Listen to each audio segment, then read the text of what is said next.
So this video is meant for those of you who have joined the Discord.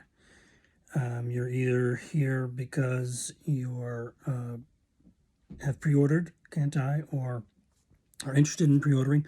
Anyway, this is an update. It's the first video update. I probably should have been doing more of these, but here we are. We are at almost February, and let me give you a little backstory. We're still aiming for a February launch. That doesn't mean February 1st. That means sometime in February, but a little backstory about the whole thing. A year ago, a little over a year ago, early January of 2024, I started working for a friend of mine who is now actually a partner here. And it was doing software development and things like that. And it was, earning fairly well. It was pretty good. I took the time then to hire some people to help me design a singing synthesizer so that I could produce the operas that I was hoping to produce, because I haven't had any luck in getting local opera companies' attention, for whatever reason. It's all, yeah. Anyway, so I had the idea to build my own singing synthesizer. So I hired some people to do some research and look into what was available for open source synthesizers. And NSVS was one. There's a few others I don't even remember now because about 6 months in, my contract ended. I started working for myself. And very shortly afterwards, I discovered that an API that is available from ACE. And that changed the project entirely because I no longer had to try to build my own engine. And I switched my focus entirely to building the notation and / interpretation end of things. So for a few months, I focused on things like improving the performance and getting an emotional performance out of the voices, because they were it's like any other musical instrument. When you pick it up, if you haven't practiced it and you haven't got to know the instrument, then the sound that comes out of it can be pretty basic and pretty dull. So a lot of the voices right out of the box were not appropriate. So right around that time, midsummer, I contacted a friend of mine, Aaron Engebrecht. You can look him up. He's a baritone, lives here in Maine, and travels back and forth to Europe, singing in operas here and there, and very accomplished, very talented singer, incredibly generous as well. He had, back in 2019 and 2020, had come over to my studio to do some test recordings for my opera, Some Words with a Mummy, and was extremely generous with his time, and we got a lot of recordings done, and it was just awesome hearing the opera come to life. Anyway, he came over here to the studio, and we recorded about an hour and a half of him singing various operatic pieces a cappella, and used that as the training data for the first voice, which is now Rigoletto. I don't remember what it was called in the beginning, but anyway, the voice is Rigoletto now. It was the first voice that I had access to. And so then fast forward a month or two, continuing development, continuing to improve the performance, adding a choir to it. And initially the choir was just stacking voices, just one after another, just, the more the merrier. But unfortunately, it was mostly pop voices. So it was about that time I decided we need to start recording a lot more of our own voices. So over the next couple of months, 2 or 3 months, actually almost up until Thanksgiving, did about one voice a month, until now we have 2 sopranos, a mezzo soprano, we don't have an alto yet. We have a tenor, we have a baritone, we have a bass baritone, and I think that's, yeah. And then about 15 choral singers. These aren't available individually on the website. They're not meant to be. They're voices like mine. If I join a local choir and start singing in it, then it's going to sound pretty good. But if I sing on my own, nobody wants to hear that. So anyway, a lot of ordinary voices, but I didn't have quite enough. So when I put a choir together, the operatic voices overpowered everybody else. So I figured, why not just build the opera chorus first? So that's what I did. And almost all the demos on the website are opera chorus. And all that means is it's a chorus full of opera singers. So it sounds, there's a lot of vibrato. There's a lot of the type of energy that you get from operatic music that isn't typical of traditional choral music. But that's the way it was. And I made all those demos. And frankly, I prefer it. I like choral music too, but I tend to want my music to have a little bit more, than a choir usually is able to produce. I know that's not true all choirs, but the type of music that I do, I would rather have a smaller group of stronger singers than a larger group of not so strong ones. However, lots and lots of feedback from potential users. Everybody wants the traditional choir, and so do I. So started working on that as well. And it wasn't until just recently that I figured out a way to do that. But let me back up just a little bit to late December and early January. Started working on the VST plugin, because up until that point, everything that was done with Cantai was done through a web interface. So you would upload a MIDI file or a music XML file, and then you would choose the voices, and then you get back a singer. And that was okay, but it still left a question mark in the workflow. Because if you're in your notation program and you write some music, you need to export it, then you need to get it rendered and then bring it back in somehow if your program allows it, and then keep it synced up and keep the changes synced up and all that kind of stuff. And by the time I started working on the VST, I realized that the website was just not a good plan. That may change in the future, but I doubt it very much.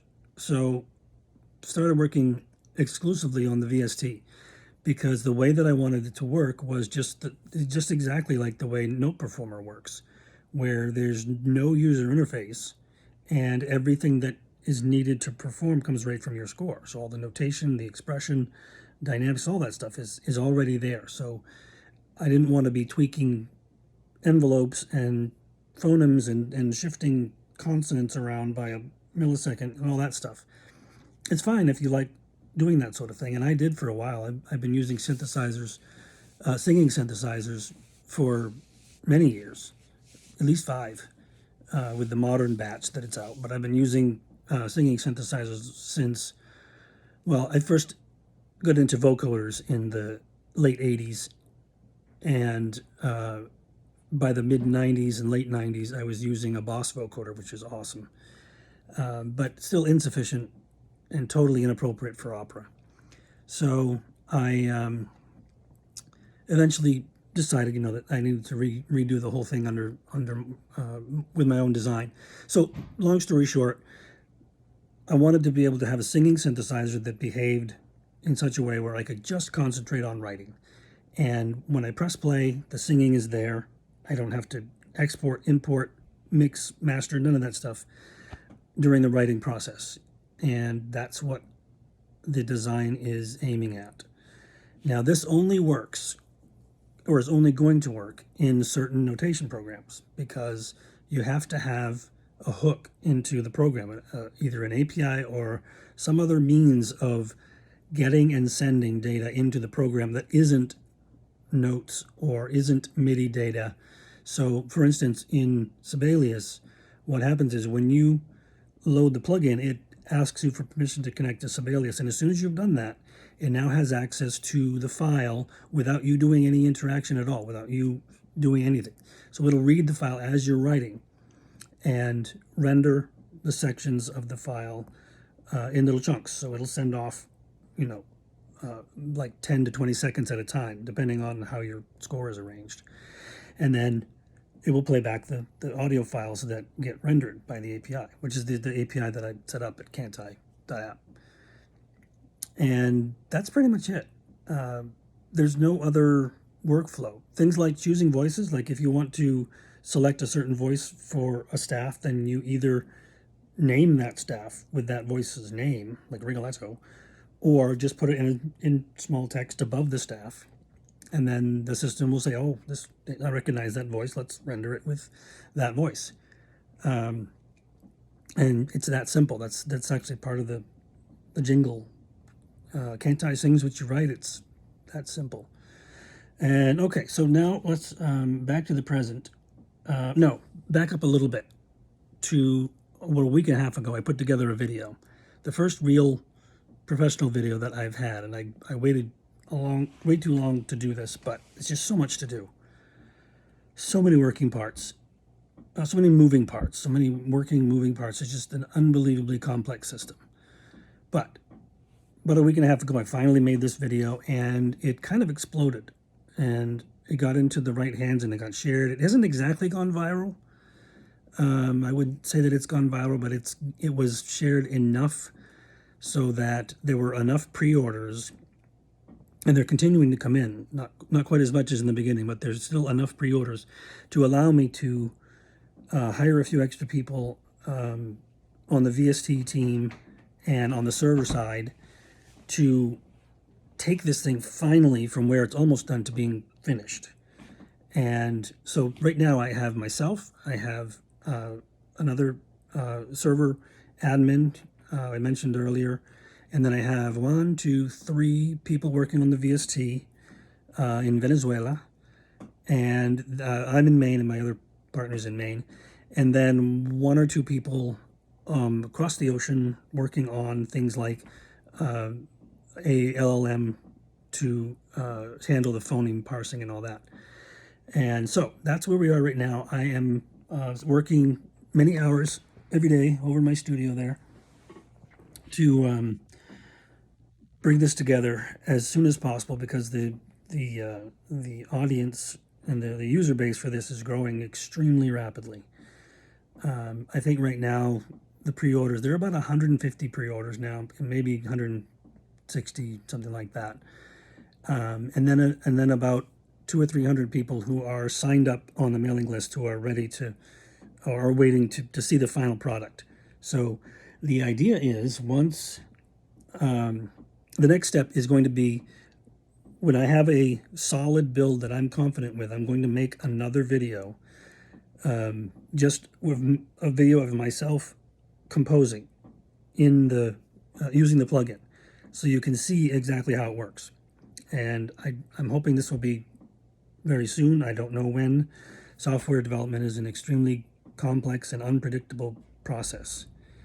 You would think something like that would be more precise, but it's not. Any of you that have worked with software will understand what I'm talking about. But I think we're still on track for a February release. At the very least, I expect the beta to be out in February. I don't know about the complete product, but the beta. There is a surprise, which I can't tell you about yet, but it's extremely exciting. It's being worked on right now. And 1 or 2 of you know about it. If you know about it, don't say anything because it's still a secret. But it's a big thing, a partnership that it's not official yet, but as soon as it is, I will share it with everybody. But when it happens, it's going to take this project to another level. I don't know when that's going to be, next couple weeks, probably. But that's where we're at right now. It is now the last day or 2 of January going into February, so I'm still working on some things, getting the server ready for a lot of traffic, and the developers are going like crazy. Hopefully we can get you a plugin soon. I'm going to continue posting these updates, not 15 minutes long every time, but I will continue posting the updates just so you can all stay in the loop, and so that I can feel like I'm not hiding in a hole over here working without any kind of feedback. So the Discord server has been awesome, getting your feedback on demos and language requests and things like that. I'm taking notes, so if you've made a suggestion, I've got it written down somewhere. And so, yeah, that's where we're at right now. And thank you for your support. And I will be in touch and talk to you later.